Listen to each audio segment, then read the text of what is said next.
Right about this time of year, every other year, I offer a video on my views about what will happen in the election ahead.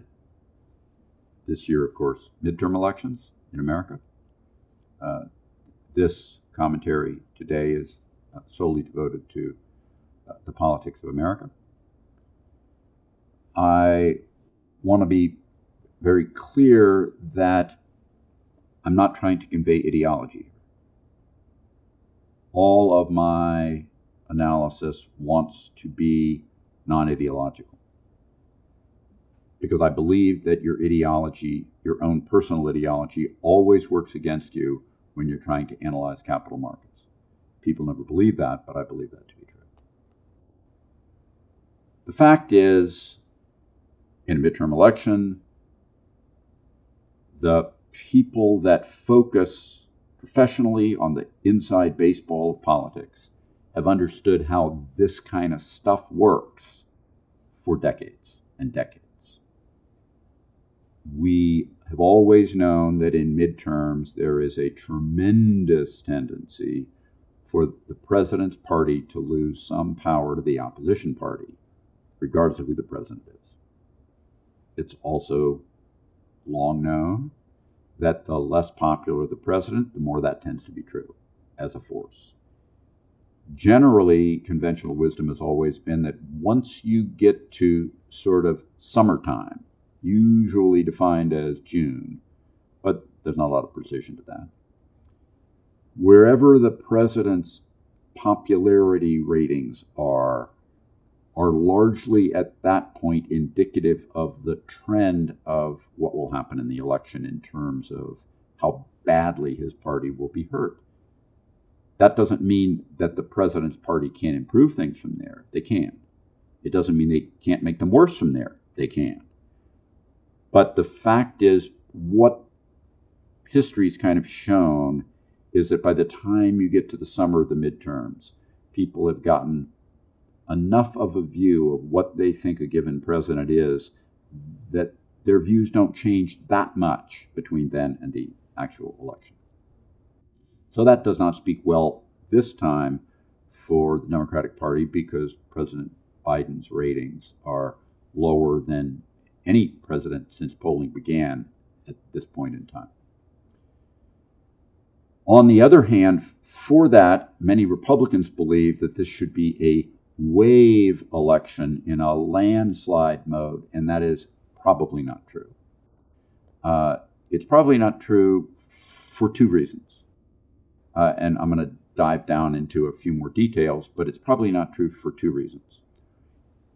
If we look at Republican wave elections of the past, like the 1994 election or the 2010 election, you could pick up 60 seats in the House. That can't happen this time simply because the Republicans did so well in the House races in 2020.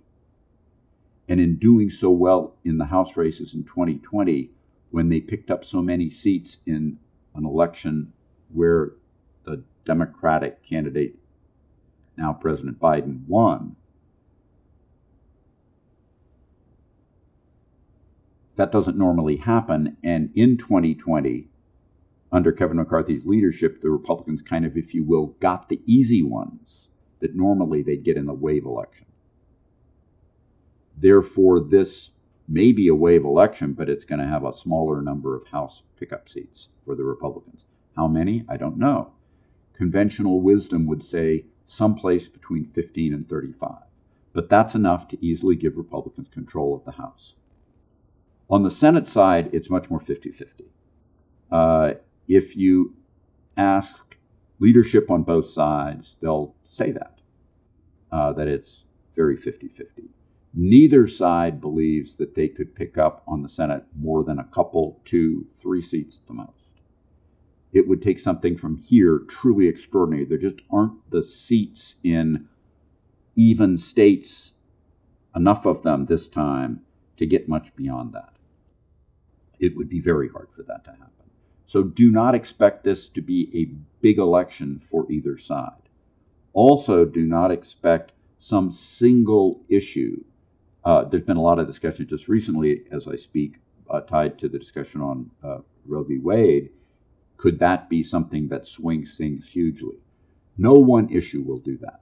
No one issue either way will swing things hugely from here. There might be numbers of issues that come up that can. And in any given race, there can be about the personal candidates. But for the overall macros, that's unlikely to happen. Now, there's a couple more features I just want to point out to you. One of them is, in 2020, it was true in the Senate races that the Republicans voted better than their final polling numbers in Senate races. If that's true this time also, meaning that the polling isn't truly reflective of how people will vote, and if that same underlying bias is there in favor of Republican Senate candidates, then the Republicans probably take the Senate. If not, not. At the same time, media this time is more vehement than I've ever seen, and I've always analyzing media. And it is unclear to me if the non-ideological voter, the non-Democrat, non-Republican voter, who doesn't see themselves as either, is going to be believing that media or going to be sort of in the you cried wolf too many times mode about that media. That's another imponderable to be assessed and analyzed as you move forward closer to the election. That'll show up in the final primaries that we see post August recess for Congress. So in this election, do not expect that, but let me just make a couple more points that people don't think through. There is near infinite power in having a chamber of Congress because the party that has that chamber controls completely what makes it to the floor of that chamber to be voted on.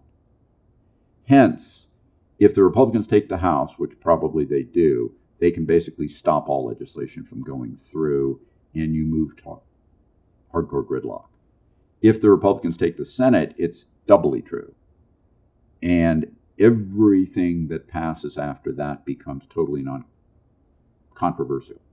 Things that can be broadly agreed on, of which there's almost nothing. What does that do? That creates this feature that's hardcore gridlock, which creates a calming effect because once that's understood in the bones of businesses and people, the businesses come to understand I've got a longer term time horizon that I can plan for without disruptive potential changes that may hurt me. And capital expenditures increase. Capital investment increases. At the same time, investors themselves become more confident that the sands upon which they stand are more stable. And they extrapolate that into the future, even though rationally it isn't clear why they should. And the impact of midterm elections has 85% historical positivity in the stock market in the fourth quarter, sometimes starting in the back part of the third quarter that we're in now, that ripples over into terribly positive first and second quarters of the third year of the president's term.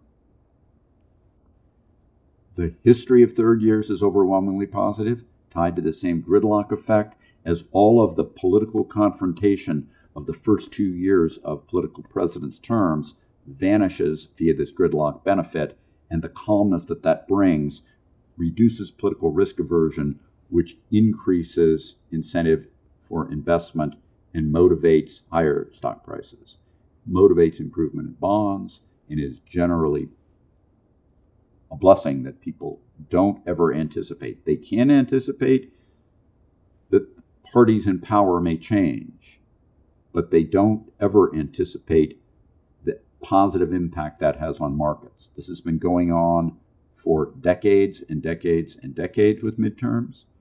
It's one of the most powerful forces that does not, for some reason, appear to get pre-priced into markets because people just are so firm of their view that their political views are right, and that if they don't get what they want, it's got to be bad, and they don't realize that it'll just become quiet, it becomes good. So I think you should look forward to that political outcome regardless of the details of the election. Thank you very much for listening to me. Subscribe to the Fisher Investment YouTube channel if you like what you've seen. Click the bell to be notified as soon as we publish new videos.